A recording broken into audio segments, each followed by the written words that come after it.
And now the Grand Marshal for the 1984 James Hardie 1000, the Right Honourable the Mayor of Bathurst, Alderman Bruce Bolam. Racers, start your engines. And the engines start for the 64 cars that will contest the 1984 Great Race. The James Hardie 1000 from Mount Panorama at Bathurst.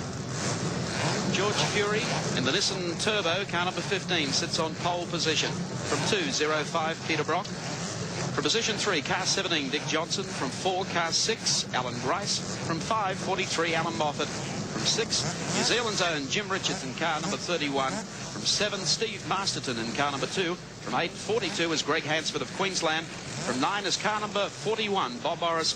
And from position number 10, England's Tom Walkingshaw in the Jaguar XJS. Oh boy, the tension is running high and they're set to go. Fury and Brock on the front row. And what a great contest it's going to be between this pair as they pelt down the straight towards the first corner. Hell Corner, it's appropriately called. And as you saw in Hilton's sad songs, there's been many a crowding dice through that corner in the past. The 2-minute board is out.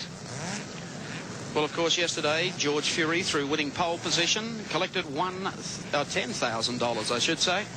The Nissan team have won the fast pit stop competition, and even before the start of today's race, Dick Johnson's crew have picked up $1,000, winning the Repo High-Tech Best Turned Out Car Award. So some of the money has already been won, but the big money is yet to come. And of course, for our New Zealand viewers, Dick Johnson and Alan Grice will be carrying race cam in their cars. We'll be talking to them during the course of the day. And our new race cam Mark III is mounted in the headlight of the BMW Group A car to be driven by Denny Holm and Prince Leopold von Bayern. There's the view through the windscreen of Dick Johnson's Falcon, sitting on second row of the grid. Ahead of him, that man George Fury and Peter Brock. 1-minute board. Last minute check by drivers. Check the harness. Check the adjustment of the seat. Check the gloves. Check the helmet. Check communications with the pit. As far as what's going on under the bonnet and under the car, too late. If it hasn't been done now. Alan Grice, the Roadways Commodore, prepares to go off the line on the outside of the second row. 30 seconds. And that's the scene. Look at the crowd. Down both sides. Pit lane on the left. The crowd on the outside of the track on the right. The Hardie Bridge looking back through the field. Oh, look at them. 10 seconds to the great race of 84, the James Hardie 1000.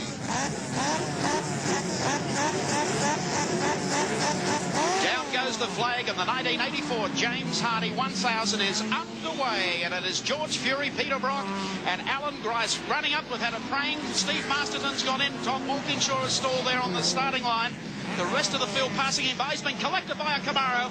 Peter Williamson has also gone into the side of his car, and we have the track blocked across the main straightaway. So we've had a very, very big accident here at the start of the race. It's got to be a restart, surely. I mean, the traffic will never get through here. They're going to have to flag them down across the top of the mountain and bring them back for a restart. Oh, my goodness, look at it. Well, Walkingshaw stalled on the grid. The big Camaro, 34, slammed into him, couldn't possibly avoid him. Unfortunately, that's the Bundy and car entry.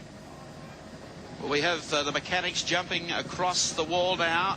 There will be a restart to the James Hardie 1000. Tom Walkinshaw is all right. Peter Williamson slumped over his car. Tesorero and Tyndall, my apologies, in the Camaro, not Bundy and car. And then, of course, the Camaro hit the Jag. The Camaro spun sideways, and Williamson, who was coming up behind them, couldn't possibly avoid it. And the three of them, virtually nose to tail across the track, have completely blocked the last 12 or 14 cars on the grid. There's Peter Williamson. Just cannot believe what has happened. The Wang Computer Jaguar, number 12, Tom Walkingshaw. Never before in the history of the great race have we seen anything like this. Let's have a look at the start. Steve Masterton, I think you'll find on the inside near the wall, was launched. Then another car finishes going up on the wall. There's Walkinshaw, you can see with his hand up. But the field keeps coming in. Peter Williamson will be the next to arrive, and we'll glance off him. Here comes the big Camaro. Right, crunch into the rear of the Jag. They spin sideways. Williamson into the rear of the Camaro. The three of them, nose to tail, spread out, block the pit straight completely. Wow. And the amazing thing is that Masterton and the other car that were involved in the initial bingle escaped out of that. I think it was Moffat. It was an RX-7. Yes, it was too. There's Peter Williamson. I would think very distressed with the effort of going overseas. Let's go down to Colin Young and see if we can find out the words of Peter Williamson and what he recalls of the accident. Now I've cut all my tongue and the mouth inside, and I've done something in my bags. I can't hear a thing. Okay, we'll go back to Colin Young in a second. Total confusion down there on the grid, as you heard Colin say. He can't hear a thing. Poor old Peter Williamson, inside of his mouth cut, blood pouring from the corner of his mouth. It really was quite violent, the whole impact, the whole scene. I'll be interested to see whether or not Moffat and Masterton's cars have been damaged. Now, the rest of the field has been flagged down, and here they come back through the bottom of Conrod Straight and under the Hardy Bridge, rather, where they've been halted by the marshals. There's the Nissan Turbo, George Fury. They wouldn't have been aware of what had happened. We have a Conrod That's the Valentine RX-7. The one that, of course, was to be driven by Murray Carter. So he has launched off the circuit up there. But we've been concentrating on the drama down here at the start-finishing area. Moffat is okay, and his car also okay, apparently. So if it was him involved in that touch with Steve Masterton's Big Falcon, he came out of it okay. Masterton's car, we're still trying to get a report there. But, oh dear, the Supra, Peter Williamson, very sad scene at the front. He's really taken a shunt. Well, you can bet your life. I mean, those three cars are out.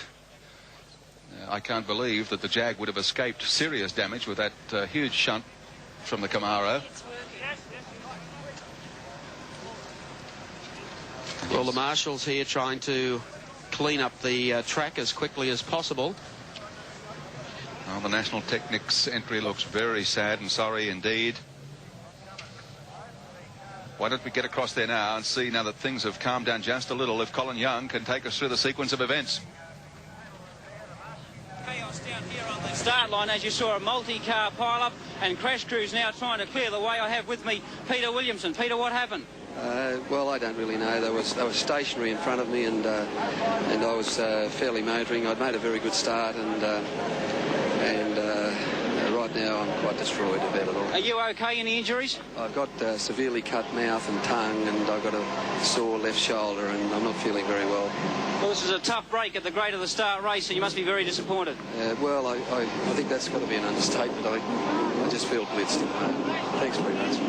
Okay, disappointed Peter Williamson. That's the scene down here on the grid with the crews trying to move around and clear the cars off. There will obviously have to be a complete restart. Peter Williamson being consoled by his pit crew here as he tries to assess the damage to his Toyota Supra. But certainly things down on pit lane are thrown into chaos. Thank you, Colin Young. There's the 34 Mustang being loaded up on the quick lift truck to be taken off the course. Still trying to evaluate the damage to the XJS Jag. Oh, do you recall the year that Sterling Moss drove here with Jack Brabham, and their car stalled on the grid and received a huge belt in the rear because it didn't cause any subsequent pile-up like this. Alan Grice sitting in his car, and of course he wouldn't have seen too much of what went on behind him. He was away and after the hares on the front of the grid, namely Fury and Brock. Just behind him, of course, at the start, Steve Masterton was involved in a little bit of a shunt, and we understand he's got a flat tyre. Moffat's wheel alignment is being done in the Moffat team's tent. Yes, those cars have all gone off the track. Well, they're endeavouring to get them all off the track and into the pit lane.